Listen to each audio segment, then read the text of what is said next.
करें।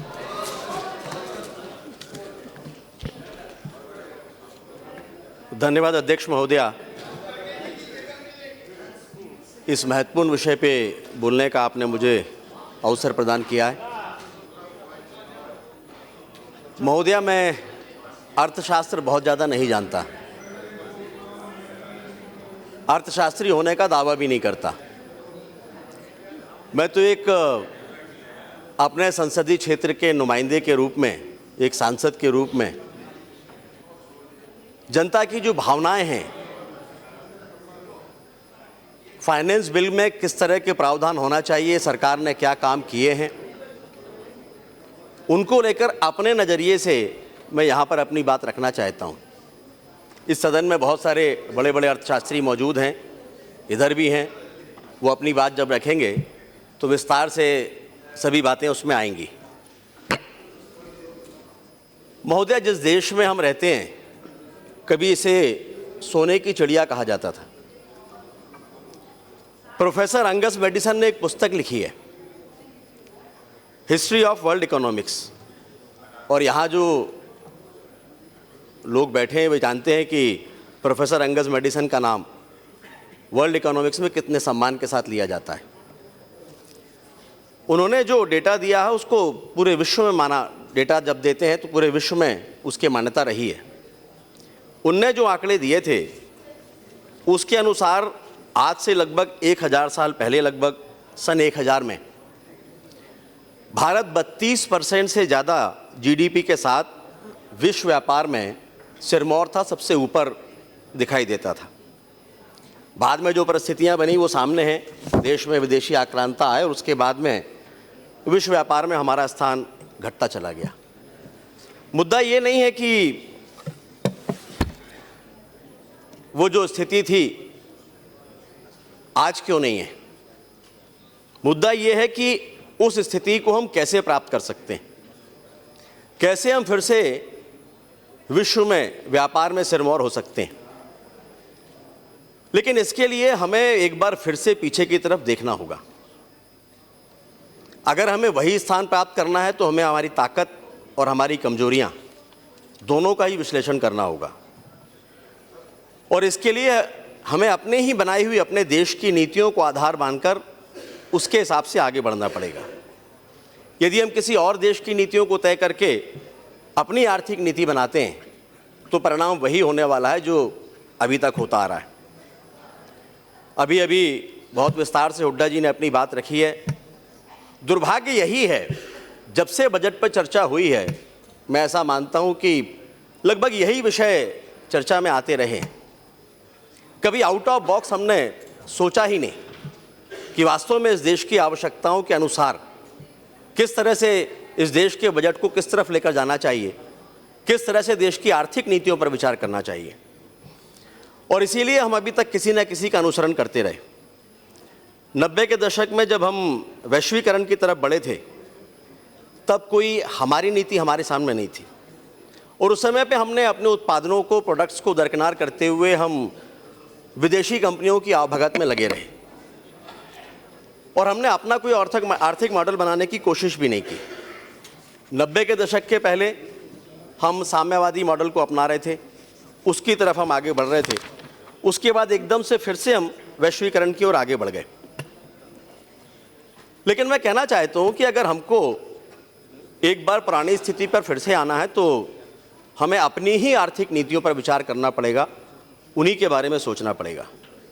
और मैं गर्व के साथ इस सदन में खड़े होकर आज यहाँ पर कह सकता हूँ कि इस बार का जो हमारा बजट है ये इस मायने में ऐतिहासिक है कि ये बजट पूर्णतः हमारी आर्थिक नीतियों पर आधारित बजट है, जो हमारी नीतियों पर बना हुआ है। और इसलिए हम कह सकते हैं कि ये पूर्णतः पैराडाइम शिफ्ट है, और इन नीतियों पर चलते हुए बहुत जल्दी विश्व व्यापार में हम शीर्ष स्थान पर पहुंचने वाले हैं। महोदया, फाइनेंस बिल के माध्यम से हमारी सरकार ने एक बार फिर से इस देश को बता दिया है, दुनिया को बताया है कि हम वोट के लिए काम नहीं करते, हम देश के लिए काम करते हैं। दुर्भाग्य ये है कि आज़ादी के बाद से आपने इस देश के आम आदमी को वोट के रूप में परिवर्तित कर दिया। आप वोट के पीछे दौड़ते रहे और जनता ने आपका साथ छोड़ दिया। आप अभी मुस्कुरा रहे हैं। अभी अभी जो परिणाम सामने आए हैं वो इस बात को प्रमाणित करते हैं कि जनता ने आपका साथ छोड़ा है। हाँ, प्रतीक के रूप में एक चुनकर आए, मैं उनको बधाई देता हूँ। इस सदन में प्रतीक के रूप में एक चुनकर आए, मैं उनको बधाई देता हूँ।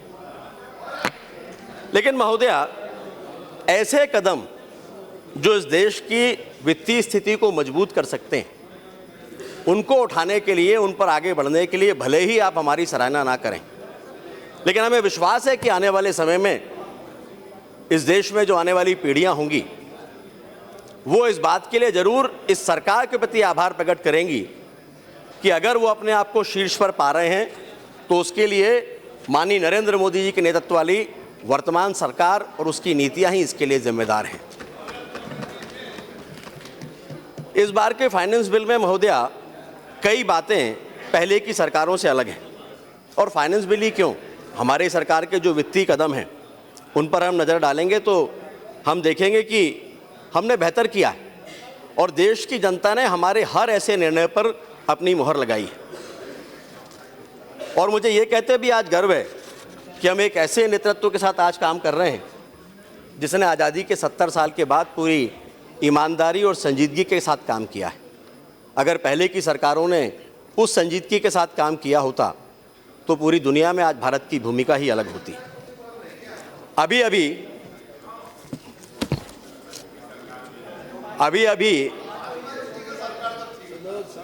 हुड्डा जी, बहुत गंभीरता से मैंने आपको सुना है और मैंने पहले ही कहा है कि मैं अर्थशास्त्र पर बात नहीं करूंगा। मैं इस देश का आम आदमी क्या सोचता उसके बारे में अपनी बात रखूंगा। अभी हमने जीएसटी पर कैबिनेट में उसके 4 पूरक विधेयकों पर मोहर लगाई है। हमारी सरकार का सपना है एक भारत श्रेष्ठ भारत। ये विविधताओं से भरा हुआ देश है और हमने उसको स्वीकार किया है, अलग अलग भाषाओं को, अलग अलग संस्कृतियों को, अलग अलग संस्कारों को। लेकिन महोदया, अगर देश को विकास के रास्ते पर आगे लेकर जाना है, आर्थिक नीतियों को लेकर सिरमौर बनना है, तो टैक्स को लेकर यह स्थिति नहीं हो सकती। और इसीलिए कहीं ना कहीं हमें इसमें एक रूपता लाना होगी और इसीलिए हमने जीएसटी लेकर आए। आप ये पिछले 60-70 सालों में कर सकते थे, लेकिन आपने नहीं किया। शुरुआत की और उसके बाद छोड़ दिया। जीएसटी पर काफ़ी विस्तार से सदन में चर्चा हुई, इसलिए विस्तार से तो मैं नहीं जाऊंगा, लेकिन इतना ज़रूर मैं कहना चाहता हूं कि जीएसटी के बाद देश को वास्तव में टैक्स के मकड़जाल से मुक्ति मिलने वाली है, जो देश के लिए आवश्यक है। टैक्स रेट भी इसके कारण से देश में बढ़ने वाला है, केंद्र का राजस्व भी बढ़ेगा और सर्वाधिक बात जिसकी होती है राज्यों का राजस्व की, उसमें भी इसके कारण से वृद्धि होगी। लेकिन इसके लिए माननीय प्रधानमंत्री जी ने पहले ही आह्वान किया है, पहले ही उन्होंने सदन के भीतर भी कहा है सबका साथ सबका विकास, और इसके लिए उन्होंने इस बात का भी आह्वान किया है कि हमें इन सबके लिए आपका साथ चाहिए। जब हम सबके साथ की बात करते हैं तो उधर बैठे हुए लोग भी इसमें शामिल हैं। हुड्डा जी जब भी कह रहे थे तो मैं समझ सकता हूं कि बहुत बार आपके मन में कभी ना कभी ये बात आती होगी कि आज़ादी के 70 साल बीतने के बाद जब उंगलियां आपकी ओर उठती हैं तो आपको सोचना पड़ता होगा कि गलतियां तो आपने भीषण की हैं। और इसलिए आप बहुत सारे प्रावधानों के नियमों की बात कर रहे थे, वित्तीय ढांचे में सुधार की बात भी आप कर रहे थे।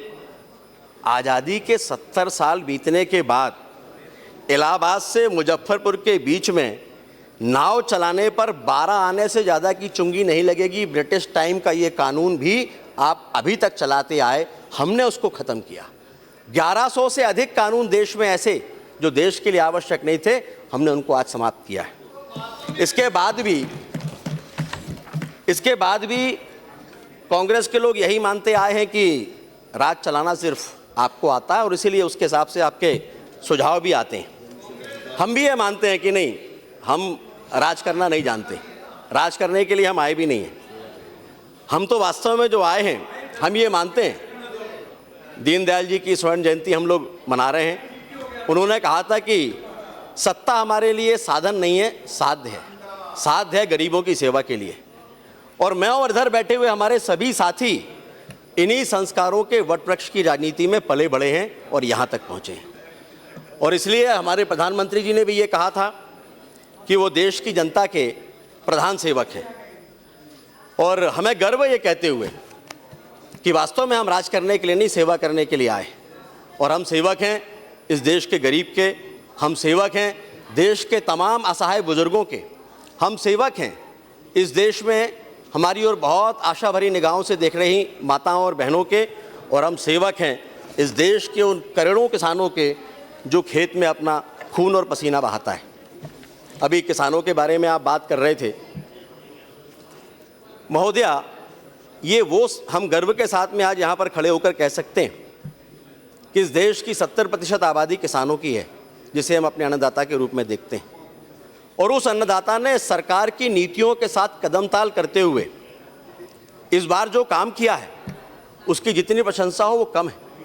इस बार रिकॉर्ड उत्पादन देश के भीतर हुआ है और आपने उसके लिए भी कई सारे कारण दिए कि बारिश अच्छी हुई और भी कई चीज़ें आपने गिनाई।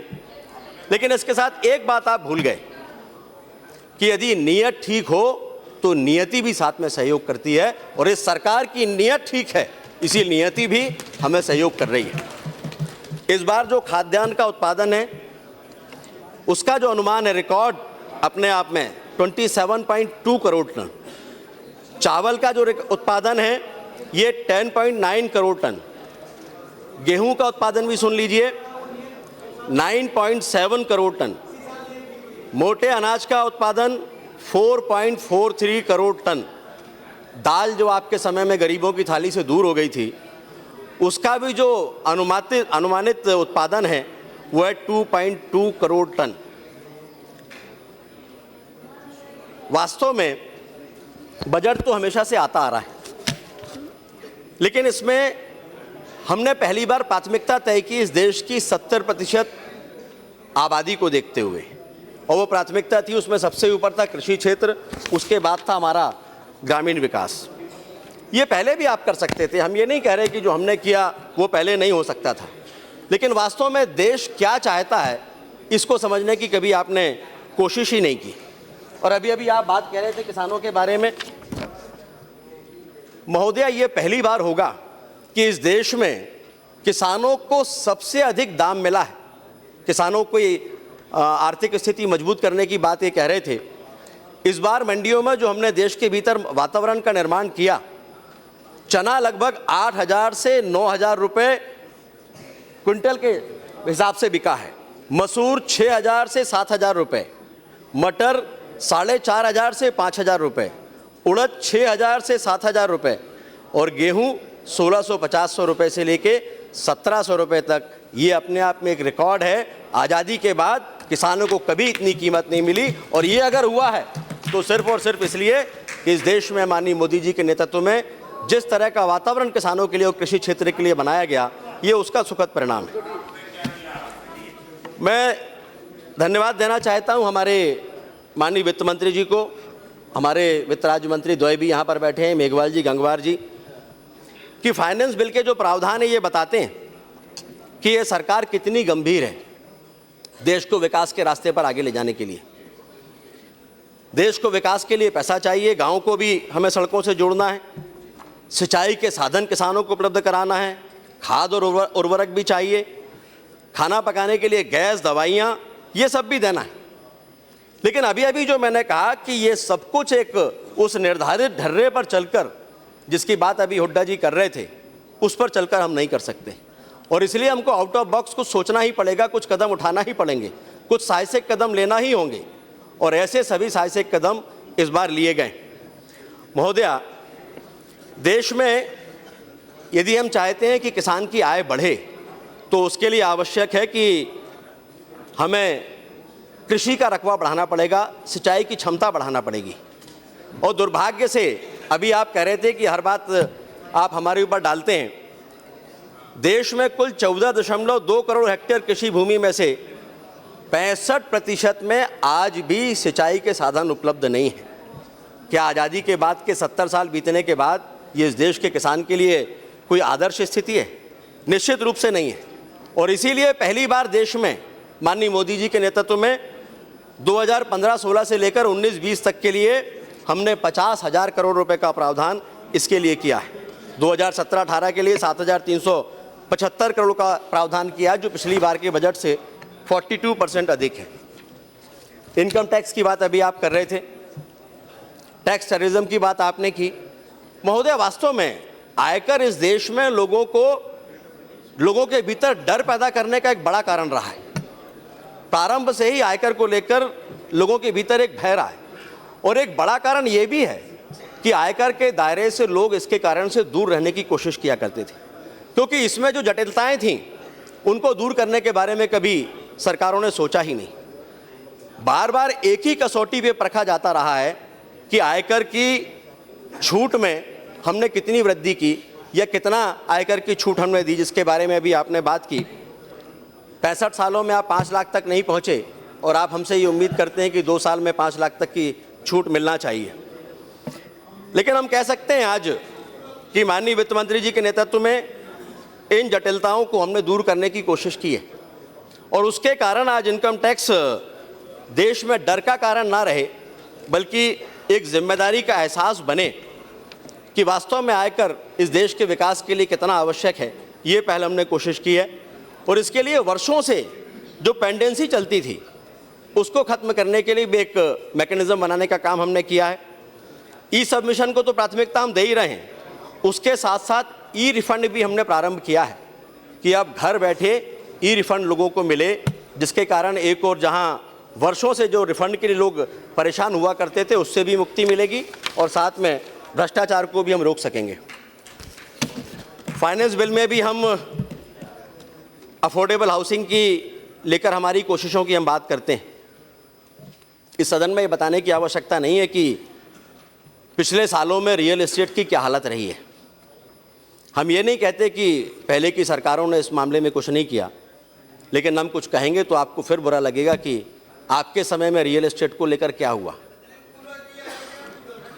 आदर्श सोसाइटी के बारे में मैं बोलना नहीं चाहता, लवासा के बारे में भी बोलना नहीं चाहता, लेकिन हमारी सरकार ने फाइनेंस बिल में इस बात का प्रावधान किया। हमने इसमें निवेश के लिए इंटेंसिव दिए, जिससे रियल एस्टेट के क्षेत्र में तेजी आए। बड़े शहरों में गरीबों को मकान के लिए अफोर्डेबल हाउसिंग प्रोजेक्ट के लिए प्रावधान किए, जिससे शहरों में गरीबों को छत मिल सके। अन्यथा तो आप जानते हैं कि शहरी क्षेत्रों में गरीब की पहुंच से मकान उसके लिए सपने जैसी स्थिति बनती जा रही थी। वो सारे प्रावधान हमने किए। हम प्रधानमंत्री शहरी आवास योजना लेकर आए, और माननीय प्रधानमंत्री जी ने लक्ष्य रखा है 2022 तक देश के शहरों में 2 करोड़ घर बनाएंगे। और इसके लाभार्थी कौन होंगे? 95% लाभार्थी इसके आर्थिक रूप से कमज़ोर हमारे भाई बहन होने वाले। ग्रामीण क्षेत्रों के लिए भी हम प्रधानमंत्री ग्रामीण आवास योजना लेकर आए हैं, जिसमें हमने अगले 3 साल में 1 करोड़ घरों के निर्माण का लक्ष्य रखा है। लेकिन इसमें विचार करना पड़ता है। जब इस तरह के घर बनते हैं तो लोग उसमें जाना नहीं चाहते, उनको लगता है कि उसके लिए पर्याप्त स्थान उसमें नहीं है।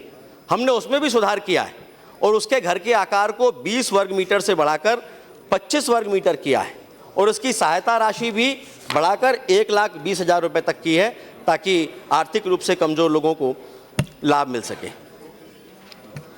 महोदया, हम यहाँ पर नहीं रुके, मैं फाइनेंस बिल पर फिर वापस आ रहा हूँ।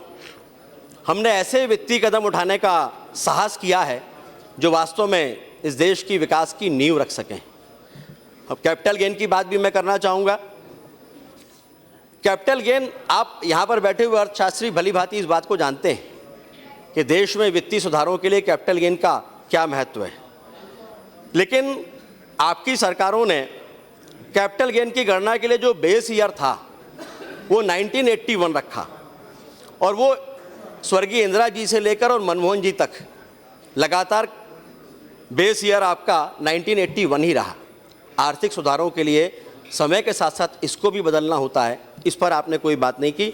लेकिन महोदय, हमारी सरकार ये कर रही है, और अब 1981 के बदले 2001 को बेस ईयर बनाने पर हम विचार कर रहे हैं, क्योंकि अगर देश में विकास के रास्ते पर आगे बढ़ना है तो हमें एक कदम उठाना ही होंगे। अभी आपने अर्थव्यवस्था की बात की थी, कुछ रिपोर्ट्स की बात की थी। आज भारत दुनिया में तेजी से विकसित होने वाली अर्थव्यवस्थाओं में से एक है। वर्ल्ड इन्वेस्टर रिपोर्ट में भारत दुनिया की टॉप 3 प्रोस्पेक्टिव होस्ट इकोनॉमी में आंका गया है। मात्र 2 सालों में वर्ल्ड इकोनॉमिक फोरम के ग्लोबल कॉम्पिटिटिव इंडेक्स में भारत सीधे 32 स्थान ऊपर उठकर पहुंचा है, जो आपके समय पर कभी नहीं हो सका। महोदया, बहुत दुर्भाग्यपूर्ण बात है कि आज़ादी के 70 साल बीतने के बाद भी इस सरकार, इस सदन के भीतर हम उन परंपराओं को भी नहीं बदल सके थे जो अंग्रेजों के द्वारा बनाई गई थी, और ना ही हमने कभी उसके बारे में विचार किया था। हमने कभी इस बारे में भी विचार नहीं किया कि बजट आखिर अंग्रेजों की सुविधा के अनुसार क्यों चले।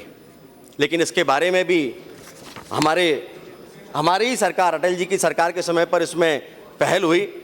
उस समय सदन में शाम को 5 बजे बजट प्रस्तुत होता था। शाम को 5 बजे इसलिए होता था क्योंकि उस समय इंग्लैंड में सुबह के 11 बजे हुआ करते थे, इसलिए शाम को हम बजट प्रस्तुत करते थे। लेकिन अटल जी ने कहा कि ये परंपरा हम नहीं चलाएंगे, इस देश के हिसाब से इस देश के भीतर बजट को हम रखेंगे, और परंपरा बदल के सुबह 11 बजे का समय यहाँ पर हमने रखा। आम बजट भी अभी तक जो परंपरा थी उसके कारण क्या नुकसान होता था महोदया, कि बजट मार्च में पेश होता था, सारी औपचारिकताएं पूरी करते करते राज्यों तक पैसा पहुंचते पहुंचते जून का महीना आता था, और उस बारिश के समय पे इंफ्रास्ट्रक्चर के लिए, विकास के लिए गांव तक पैसा पहुंचे, और वो आते आते अक्टूबर नवंबर होता था, और बाद के उन 2-3 महीनों में पैसे का किसी भी तरह से उपयोग हो सके इसके लिए काम होता था, और जिसके कारण से उस पैसे का दुरुपयोग होता था। इसके बारे में भी कभी किसी ने विचार नहीं किया कि इसमें परिवर्तन करना चाहिए। हम आभारी हैं इस देश के प्रधानमंत्री के और माननीय वित्त मंत्री जी के, जिन्होंने इस पर विचार किया और इसको 1 महीने पहले ही बजट को प्रस्तुत किया। और आज गर्व के साथ हम कह सकते हैं कि अप्रैल के महीने से ही इस देश में बजट सीधे राज्यों तक और नीचे गांव तक पहुंचाने की स्थिति में हम आ जाएंगे।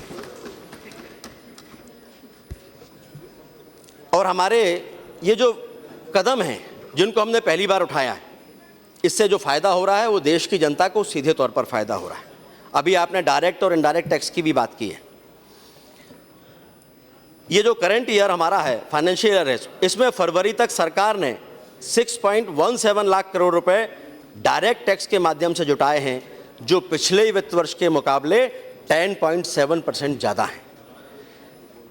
अब इनडायरेक्ट टैक्स के बारे में भी आप समझ लीजिए कि चालू वित्त वर्ष के 11 महीने में सरकार ने 7.7 लाख करोड़ रुपए इनडायरेक्ट टैक्स के माध्यम से जुटाए हैं, और ये पिछले फाइनेंशियल ईयर के मुकाबले 22% ज़्यादा है। इसका मतलब ये है कि डायरेक्ट और इनडायरेक्ट दोनों ही तरह के टैक्स की जब हम बात करते हैं तो केवल 11 महीने में दोनों प्रकार के करों से इस सरकार को 13.9 लाख करोड़ रुपए का रेवेन्यू प्राप्त हुआ है। ये अपने आप में एक रिकॉर्ड है। और हमारी सरकार में केंद्र से जो राज्यों को पैसा जाता है वो पैसा भी बढ़ा है। पिछले साल में ये पैसा था 9.9 लाख करोड़, जो अब बढ़ के हो गया 10.8 लाख करोड़ रुपीस। अध्यक्ष महोदया, इस फाइनेंस बिल में हमने देश के विकास दर को भी बढ़ाने की कोशिश की है। अभी डीमोनेटाइजेशन के बारे में आप कह रहे थे। डीमोनेटाइजेशन जब इस देश में हुआ, माननीय प्रधानमंत्री जी की इच्छा शक्ति थी। विपक्षी साथियों ने हमारे काफ़ी हो हल्ला मचाया था कि इसके कारण बहुत नुकसान होगा, देश का गरीब आदमी हमसे दूर होगा, सरकार से दूर होगा, सरकार को नुकसान पहुंचेगा। लेकिन वास्तव में जो आंकड़े अभी आए हैं, आपने भी अपनी बात अभी रखी थी, मैं आपके माध्यम से सदन को जानकारी देना चाहता हूं कि केंद्रीय सांख्यिकी संगठन CSO के जो आंकड़े अभी आए हैं उसमें यह स्पष्ट रूप से उल्लेख है कि नोटबंदी के दौरान भी जो देश की GDP रही है वो 7% से नीचे नहीं गई। आप कहते थे कि देश की अर्थव्यवस्था बर्बाद हो जाएगी, लेकिन विकास दर 7% पर ही रुकी रही है। आप कहेंगे कि शायद CSO तो सरकारी संस्था है, लेकिन मूडीज़ तो सरकारी नहीं है, अंतर्राष्ट्रीय मुद्रा कोष तो हमारा नहीं है। मूडीज़ की रिपोर्ट क्या कहती है? मूडीज़ की रिपोर्ट में है कि भारत सरकार में मोदी जी के नेतृत्व में जो फैसले लिए हैं उसका दीर्घकालीन असर भारत की अर्थव्यवस्था पर होने वाला है। क्योंकि ज़्यादा लोग टैक्स के दायरे में आने वाले हैं, जिससे बैंक ज़्यादा से ज़्यादा कर्ज दे सकेंगे। और मूडीज़ ने अपनी रिपोर्ट में क्या कहा है, मैं उसको पढ़ के बता रहा हूँ। हम ये मानते हैं कि नोटबंदी के चलते टैक्स चोरी और भ्रष्टाचार पर रोक लगेगी और इससे भारत का वित्तीय संस्थागत ढांचा मजबूत होगा। इसके अलावा ये भारतीय वित्तीय प्रणाली को भी बेहतर करेगा, क्योंकि इससे आर्थिक और मौद्रिक गतिविधियां बेहतर ढांचे में आ सकेंगी। इससे कर दायरा विस्तृत होगा, जिससे वित्तीय संसाधनों का उपयोग बढ़ेगा। ये मूडीज़ की रिपोर्ट कह रही है, जो हमारी रिपोर्ट नहीं है।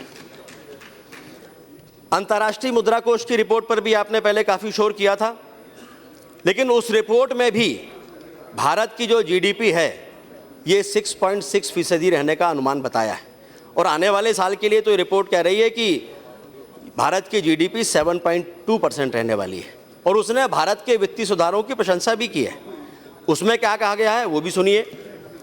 नोटबंदी का अल्पकालीन असर होगा और विकास की गाड़ी जल्दी ही बाउंस बैक करेगी। मैं फिर से कहना चाहता हूं कि नोटबंदी का अल्पकालीन असर होगा और विकास की गाड़ी जल्दी ही बाउंस बैक करेगी और आने वाले कुछ ही समय में 8% से ज़्यादा भारत की विकास दर होगी। इससे गैर कानूनी वित्तीय प्रवाह पर भी रोक लगेगी और करेंसी एक्सचेंज के चलते बहुत से काले धब्बे भी सामने आएंगे। ये IMF की रिपोर्ट कह रही है। इसके जो प्रावधान है उसमें डिजिटल इकोनॉमी भी है।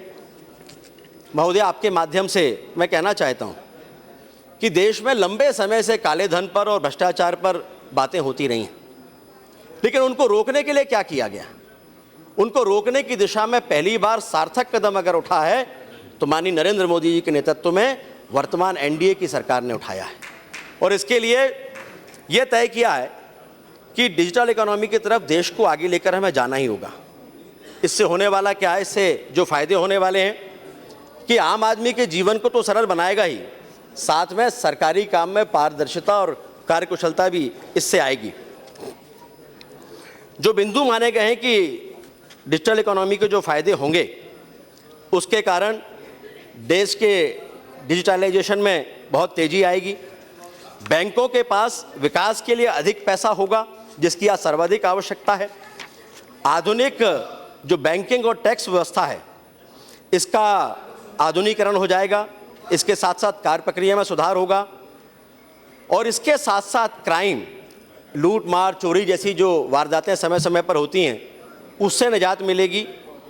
इसके साथ पर्यावरण संरक्षण भी, हम सभी जानते हैं कि जब हम नोटों को छापने की बात करते हैं तो उसके लिए पेड़ों की भारी मात्रा में कटाई होती है और कैशलेस अर्थव्यवस्था से पर्यावरण को भी लाभ होगा, बिचौलियों का खात्मा होगा, हम घर बैठे वित्तीय प्रबंधन कर सकेंगे, ई-कॉमर्स को बढ़ावा मिलेगा, डिजिटल भुगतान परोक्ष रूप से नोटों और उसके परिवहन में आ रहे व्यय को कम करने में भी सहायक होगा, अधिक पारदर्शिता इसके कारण आएगी और सबसे बड़ी बात, नकली और जाली नोटों का जो चलन है वो भी इससे रोकने में काफ़ी हद तक हम कामयाब होंगे। इस दिशा में जो एक महत्वपूर्ण कदम माननीय प्रधानमंत्री जी के नेतृत्व में हमारी सरकार ने उठाया है वो है Bhim app. National payment commission of India ने जानकारी दी है कि भीम ऐप की शुरुआत होने के बाद से देश में 1,91,00,000 लोग भीम ऐप को डाउनलोड कर सके हैं और ये संख्या लगातार बढ़ रही है। हमारी सरकार ने इस डिजिटल इंडिया की दिशा में देश आगे बढ़े, इसके लिए 20 करोड़ रुपए कार्ड जारी किए हैं। 26 करोड़ लोगों को जनधन खातों के माध्यम से बैंकिंग सिस्टम से जोड़ा है। महोदय, एक बात मैं कहना चाहता हूँ, कीनिया जैसा एक छोटा सा देश है, अफ्रीकन कंट्री है, हम सभी उसके बारे में जानते हैं। उसने भी अपने यहाँ पर डिजिटल ट्रांजैक्शन के लिए M-पैसा के नाम से ऐप चालू किया है और आज उसके प्रारंभ करने के बाद में न सिर्फ उसकी GDP बढ़ी बल्कि टैक्स कलेक्शन भी बढ़ा। तो जब कीनिया जैसा छोटा देश इस दिशा में आगे बढ़कर विकास के रास्ते पर आगे जा सकता है तो भारत जैसा बड़ा देश इस दिशा में क्यों नहीं जा सकता? महोदय, देश में पोस्ट ऑफिस हमने नहीं खुलवाए।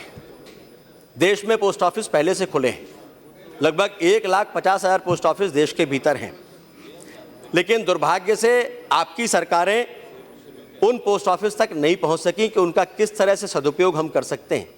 आज स्थिति तो धीरे धीरे ऐसी आने लगी थी कि ऐसा लगता था कि वो पोस्ट ऑफिस हमारे लिए बहुत उपयोगी ही नहीं है। लेकिन हमारी सरकार ने इंडियन पोस्टल पेमेंट बैंक शुरू कर दिया है और ये कॉन्सेप्ट इसके पहले किसी भी सरकार के ध्यान में नहीं आया। इसको हम लेकर आए हैं, जिसका लाभ इस देश की आम जनता को होने वाला है। महोदया,